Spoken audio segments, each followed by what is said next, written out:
Hello everyone, welcome to my channel. তো আজকে মঙ্গলবার ব্লগটা আজকে আমি সকাল থেকে স্টার্ট করলাম। তো সকালবেলা ঘুম থেকে উঠে ফ্রেশ হয়ে জল টল খেয়ে আমি এখানে বিছানাটা গুছিয়ে নিলাম। বিছানাটা গুছিয়ে নেওয়ার পর এবারে আমি টিফিন করব।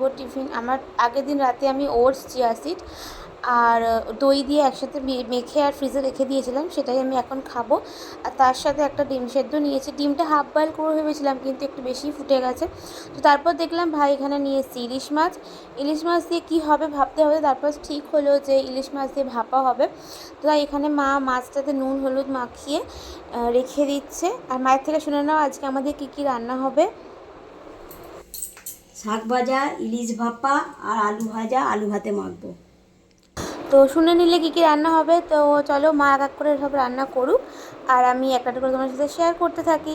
তো ফার্স্টে মা এখানে আলু ভাতে মাখবে, তার জন্য হচ্ছে শুকনো লঙ্কা, জিরে আর পেঁয়াজ, কুচনো পেঁয়াজ ভেজে আর একটু আলু ভাতেটা মাখবে। তাহলে ইলিশ মাছের তেল দিয়ে খেতে এটা বেশি ভালো লাগবে। তো তারপর সেটা ভেজে নেওয়ার পর মা এখানে আবার লঙ্কা, কালো জিরে আর হচ্ছে রসুন কুচি আর পেঁয়াজ কুচি দিয়ে দিল, দিয়ে ভালো করে ভেজে নেবে। নিয়ে ওই যে কলমি শাকটা মা বললো ভাজা করবে, কলমি শাকটা দিয়ে দেবে। দিয়ে ভালো করে আর নুন হলুদ না কি দিতে হয় দিয়ে ভালো করে মা ভেজে নেবে কলমি শাকটা। ফার্স্টে নুন আর হলুদ দিয়ে ভালো কলমি শাকটা ভেজে নিলে তারপরে হবে হচ্ছে আলু ভাজাটা মা তারপর করে নেবে। কলমি শাকটা ভাজা হয়ে যাবার পরে আমাদের বেশিরভাগ ইলিশ মাছ ভাজাই হয়, আর নাহলে সর্ষে ইলিশ হয়, ভাপাটা বেশিরভাগ হয় না। তো আজকে ওই জন্য ঠিক করা হলো যে ভাপাই হবে, ভাপাটা অনেকদিন হয়নি। তো তারপর এখানে মা তেলের মধ্যে একটু কালো জিরে ফোড়ন দিল, আর লঙ্কা ফঙ্কা কিছুই দেয়নি, শুধু আলুটা হালকা করে ভেজে নেবে। ওই আলু ভাজাটা একটু কম হয়ে গেছে, মানে আর একটা দুটো হলে ভালো হতো, ওই জন্য মা একটু আলু ভেজে নিচ্ছে, যদি লাগে আবার খেতে বসে অসুবিধা হবে। তাই নুন হলুদ দিয়ে মা আলুটা ভেজে নেবে, আর একটুখানি ওপর দিয়ে বললো পোস্ত ছড়িয়ে দেবে, তাহলে খেতে একটু বেশি ভালো লাগে। আর এখানে হচ্ছে ইলিশ ভাপার জন্য কী কী মশলা লাগবে, মশলাটা মা বললো কিছুক্ষণ ভিজিয়ে রাখতে হবে, তাহলে পেস্টটা ভালো হবে। ওই জন্য মা নিয়ে নিল মশলা, জিরে, আদেরতেও দেখলে অল্প 4টে মাত্র মাছের ভাপা হবে, তাই অল্প অল্প মশলাই লাগবে।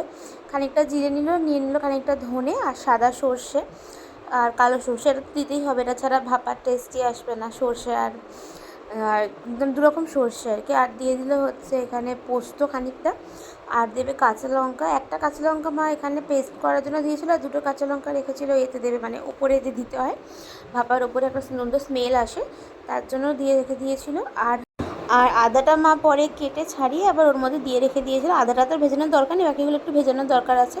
আর দেখছো এখানে আলু ভাজা করা হয়ে গেছে। এবার আমার মাছটা একটু ভেজে নেবে, কারণ ভাপা ইলিশে জানি কাঁচা মাছ দিয়েই করে, কিন্তু আমাদের কাঁচা মাছ খেতে পারে না কেউ।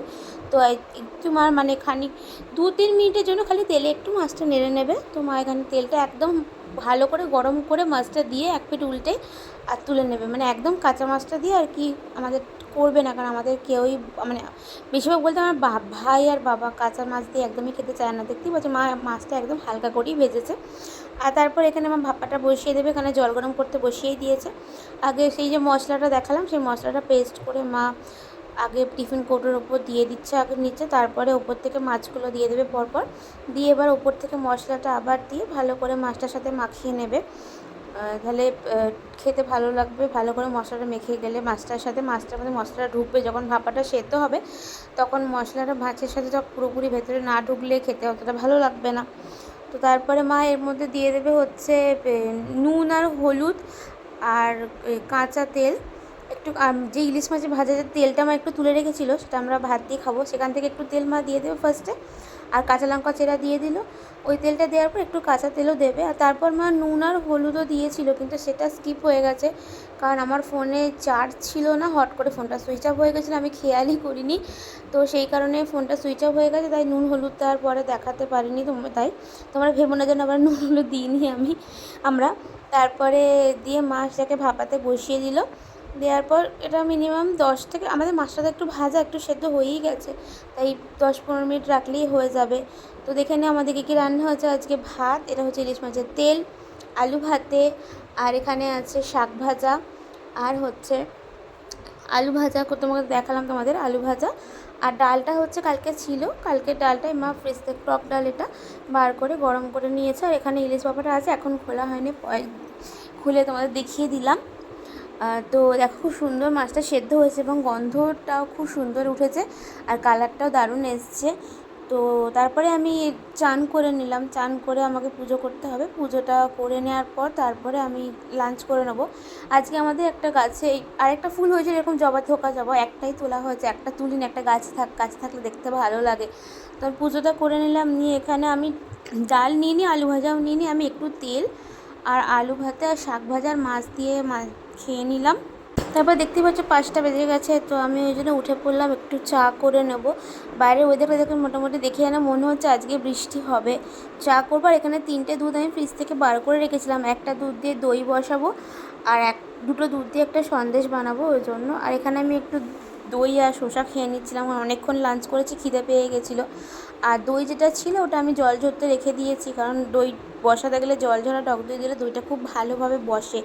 তাই এখানে আর দেখতে পাচ্ছ কতটা জল ঝরেছে, এখনও এতে জল আছে, দইটা দেখে মনে হচ্ছে আরও জল ঝরবে।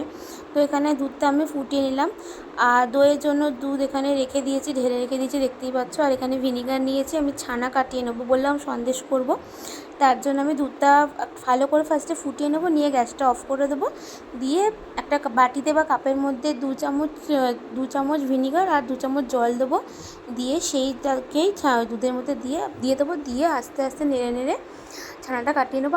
2-3 মিনিট নাড়লেই আস্তে আস্তে ছানাটা এরকম কেটে যাবে পুরো। তারপর আমি জলটা পুরো ছেঁকে নেবো, একটা ফুটো ফুটো ডিশের মধ্যে দিয়ে দিয়েছি একটা সুতির কাপড়, দিয়ে তার মধ্যে ছানাটা ঢেলে দিলাম, দিয়ে ভালো করে জল ঝরতে দিলাম। দেখতেই পাচ্ছ জলটা একদম ঝরে ছানাটা শুকনো শুকনো হয়ে গেছে। এবারে আমি ছানাটা মিক্সির বাটির মধ্যে নিয়ে নিলাম, আর তার সাথে দিয়ে দেবো 2 প্যাকেট গুঁড়ো দুধ, 10 টাকার প্যাকেট, এটা 10 টাকা 2 প্যাকেট গুঁড়ো দুধ দেবো।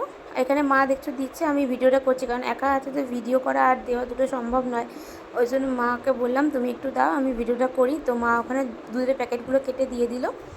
আর এখানে মা 4 চামচ মতো চিনি দিল, কারণ গুঁড়ো দুধ তো মিষ্টি, আবার চিনি বেশি দিলে অনেকটা মিষ্টি হয়ে যাবে, তাই 4 চামচ মতো চিনি দিল। এবার সেটা আমি দিয়ে দিলাম একটু, সবাই এলাচের গুঁড়ো দেয়, আমি এলাচ গুঁড়োটা দিলাম না, ভ্যানিলা এসেন্স দিলাম 1 ফোঁটা। এলাচ গুঁড়ো দিয়ে আগে করেছি, কিন্তু ভ্যানিলা এসেন্স দিয়ে করলে একটু গন্ধটা অন্যরকম আসে, তাই জন্য ভ্যানিলা এসেন্স দিয়ে ভালো করে পেস্ট করে নিলাম। না, আমি দুধ 4-5 চামচ মতো দুধ দিয়েছিলাম, ফোটানো দুধ, মানে ঠান্ডা করে আর কি, ফোটানো দুধটা ঠান্ডা করে আমি 4-5 চামচ দিয়েছিলাম, দিয়ে ভালো করে পেস্টটা করে নিলাম।